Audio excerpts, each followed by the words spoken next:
changes are in the technology. I mean, at the end of the day, a film is a film and what it is, and it's just a matter of how you deliver it. And obviously now the industries, we're about to totally convert to total digital. You know, after 100 years, we're getting rid of all these 35mm projectors. I think the Nova by the end of October will be totally digital, but we will keep the projector. So I believe the change, the change is there. The change is also that there's all these other platforms, obviously, that you can watch the films, the VODs, the television, the SBS, the pay TV, download, whatever. But nothing, I don't believe, nothing has changed in terms of a good film, because that's what you need, whatever thing you're going to play it at. And I think it's not going to change. I always say it's like cavemen. They used to sit around in a cave with each other and tell stories. Well, I'm a great believer in cinemas and theatrical releases.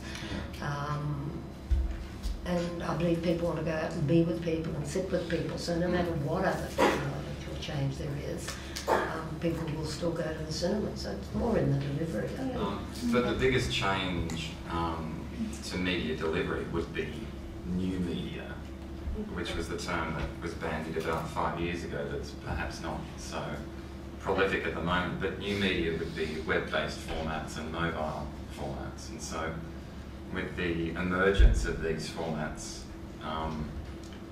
they're eroding the large hierarchy that free TV and pay TV formats have. I don't really see them eroding cinema or that sort of thing. Cinema will always have a place, but free TV and pay TV will start sharing their market with mobile, web streaming and IPTV. Cinemas, I agree with everyone on the panel that they'll always be there, and going to see a cinema and a film will, I think, always be an event. But I think it will become the cream of the crop films that will be seen in cinemas, because the shelving space even now is so limited in terms of getting a film on the big screen, that I think, you know, models for alternate viewing and exhibition models will be developed, and you know, we're seeing that now, I guess, online when people are streaming films with VOD. And I think that will actually keep increasing in the future, and you know, I guess distributors need to see if there's any way that they can monetize those opportunities.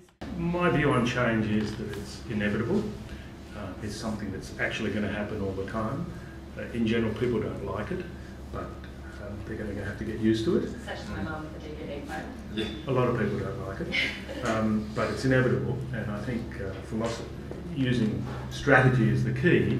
You have to have your headlights on and be aware of what's coming as best you can, and to manage change, because if you're going to avoid it, you're going to fail, and whatever you're doing out there, you better have those headlights on high beam. Just make sure you're not going to hit some potholes. I think, back to Jack's point about being aware of changes in technology and looking out onto the horizon, it would be great to start thinking about online models to host film, to host documentary. Don't necessarily limit yourself to producing documentaries or films. Perhaps you could be the new avenue for distribution, and online magazines are starting to prove that works.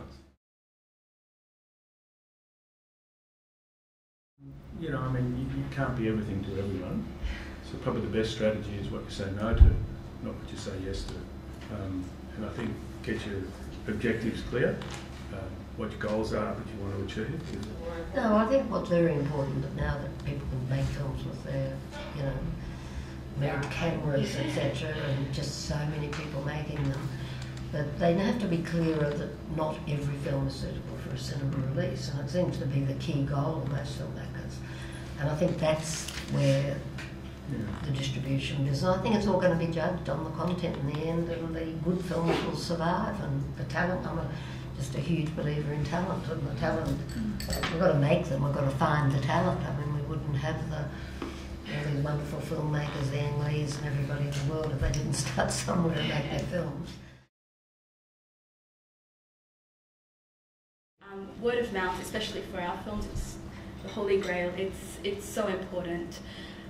We don't necessarily work with very large marketing budgets in comparison to major distributors. So for us, word of mouth is what we really, it's a very large portion of what we really depend on for the film's success. I think word of mouth, as a side note, is very important, probably to Corinne's business as a film distributor as well. If she has developed a reputation as someone that is reliable and dependable and someone who pays the producers, other producers will come to her first. And so word of mouth is just as important at that business level as it would be at a marketing level.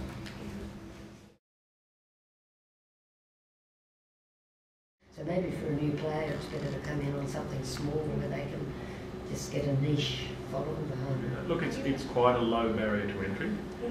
It's not difficult to go across to a market and buy a film. It doesn't have to be that expensive, so that's not a problem. But I do think everything that Alex said, but being able to pick a film, in other words, watch a lot of things, understand what you're trying to do in terms of the content.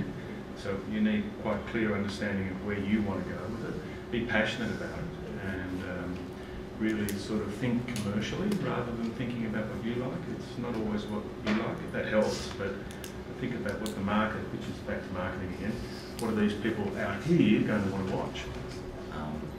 And I think, as I said before, I would, highly recommend as much time that you could sort of afford with someone to learn from them, to be mentored, to enjoy the luxury of learning in the field, because if you're investing your own money, you'd like to know exactly which direction you're taking, and you'd like to hope that there's a reasonable chance of success.